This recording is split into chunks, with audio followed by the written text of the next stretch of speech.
హల్లెలూయా, హల్లెలూయా. 2 చేతులు పైకి, హల్లెలూయా, హల్లెలూయా.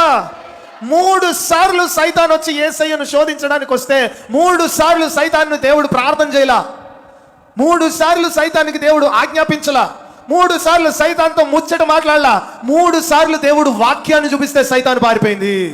హల్లెలూయా. అంటే వాక్యము చదివితే, నీ మనసులో వాక్యం ఉంటే, నీవు ప్రార్థన చేసినప్పుడు ఆ వాక్యముతో సైతాన్ని కొట్టొచ్చు. ఆమేన్. వాక్యము విని దాన్ని విడిచిపెడితే దానివల్ల ప్రయోజనమేమి. కానీ వాక్యము విని, వాక్యము ధ్యానించి, వాక్యము నీ బుర్రలో పెట్టుకుంటే అప్పుడు నువ్వేం చేస్తావు? యేసు ప్రభు అంతటోనే సైతాను శోధించింది.